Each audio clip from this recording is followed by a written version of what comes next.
yang terungkap dari konferensi internasional di Universitas Gadjah Mada di Yogyakarta 3 tahun lalu.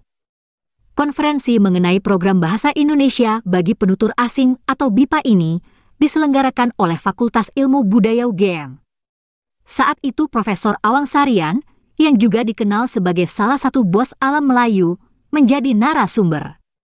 Nah, isi makalahnya amat menarik. Dia memaparkan pengalaman Malaysia menjajakan bahasa Melayu ke luar negeri. Tautan makalah Awang Sarian bisa dilihat di deskripsi video ini.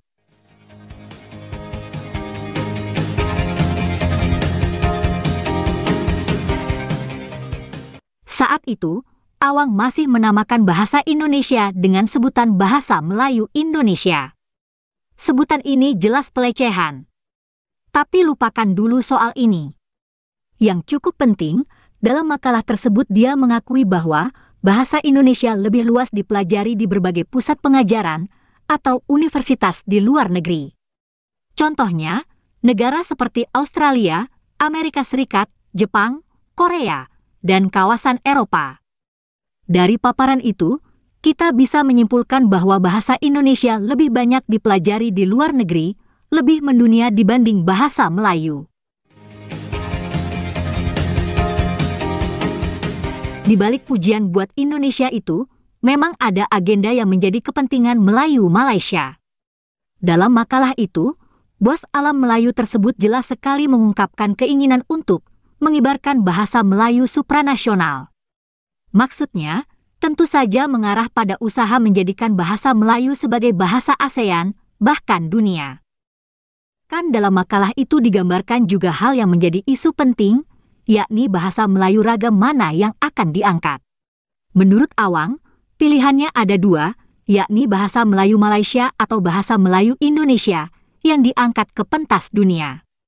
Dengan kata lain, jauh sebelum Perdana Menteri Malaysia mengusulkan bahasa Melayu sebagai bahasa ASEAN, Awang Sarian sudah bergerilya di forum seminar untuk menyodorkan bahasa Melayu. Beruntunglah bagi bangsa Indonesia, manuver Malaysia itu akhirnya gagal total.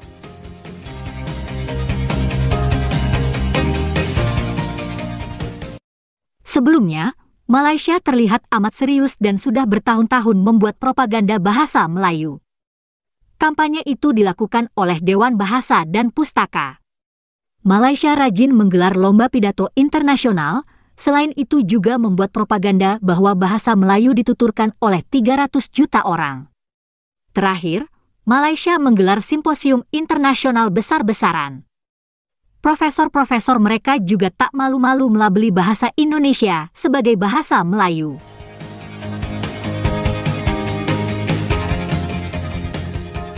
Jangan heran bila sebagian orang Melayu Malaysia mengira bahwa bahasa Melayu benar-benar telah mendunia.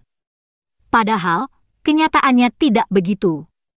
Yang banyak diminati di luar negeri adalah bahasa Indonesia.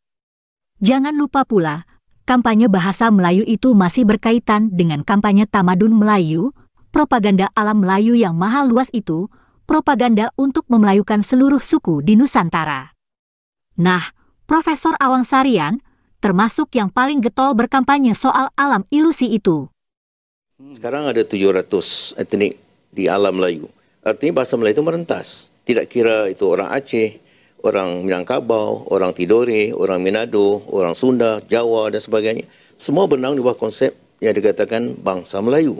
Maka itu saya suka menggunakan istilah Melayu Mahawangsa, iaitu Melayu bangsa besar. Jangan disempitkan. Dan ini dengan sendiri akan mengelakkan kita daripada bersikap parokial. Oh, saya Indonesia, saya Malaysia, saya Singapura, saya Brunei. Tidak begitu, tidak. Ya. Menghadapi propaganda, menghadapi pemikiran yang penuh nostalgia dan ilusi, pemerintah Indonesia memang sudah seharusnya bersikap tegas. Sejak dulu, pusat peradaban adalah di wilayah Indonesia. Semenanjung hanyalah daerah taklukan Kerajaan Sriwijaya, Singosari, Majapahit, juga Aceh. Pusat kebudayaan Melayu jelas di Sumatera. Semenanjung justru meminjam bahasa Melayu dari Sumatera. Aneh, kini negeri ujung Medini seolah-olah menjadi pemilik bahasa Melayu, menjadi paling Melayu. Pemerintah Indonesia tampaknya telah mencium itikat buruk itu sejak tahun 2019, tahun yang sama ketika Awang Sarian jadi narasumber di UGM tadi. Pada tahun itu pula pemerintah menghentikan kerjasama bahasa dengan Malaysia.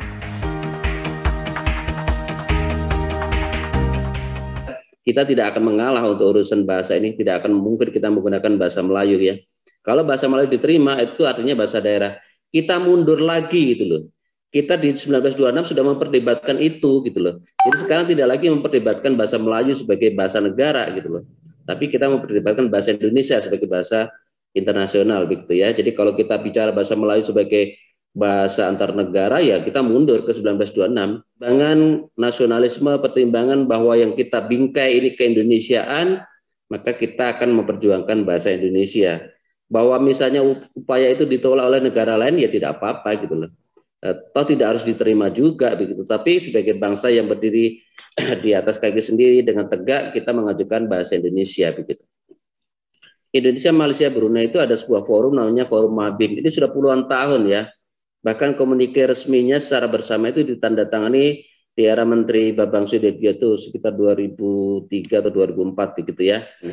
Tetapi di 2019 ada perkembangan dari para ahli bahasa di Indonesia untuk menghentikan dari satu sisi, yaitu satu kerjasama tentang peristilahan. Jadi tapi sudah banyak istilah-istilah kita yang juga akhirnya tersebar di Malaysia dan di Brunei. Kalau Anda pernah melihat kamus yang diterbitkan oleh Brunei ya, Kamus Nusantara itu, sebenarnya kalau mau jujur itu mungkin 50%, 60% kosakatanya bahasa Indonesia begitu ya. Karena juga penyusunnya salah satunya ada 3 orang itu dari Indonesia begitu. Nah, jadi kadang-kadang kerjasama antar negara itu juga dipertimbangkan sisi politisnya. Walaupun awalnya kesepakatannya adalah Kamus Bahasa 3 Negara, judulnya itu. Tetapi di tengah jalan ketika diterbitkan karena memang yang membiayai Brunei, lalu tiba-tiba bernama Kamus Melayu Nusantara. Nah ini saya kira aspek politis ternyata masuk juga gitu. Jadi kita sebagai bangsa ya tidak bisa dalam berdiplomasi lalu mengalah seperti itu gitu ya.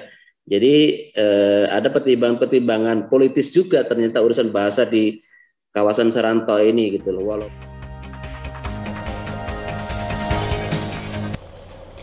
Terima kasih ya teman-teman sudah menonton video kami. Semoga bermanfaat dan sampai jumpa lagi.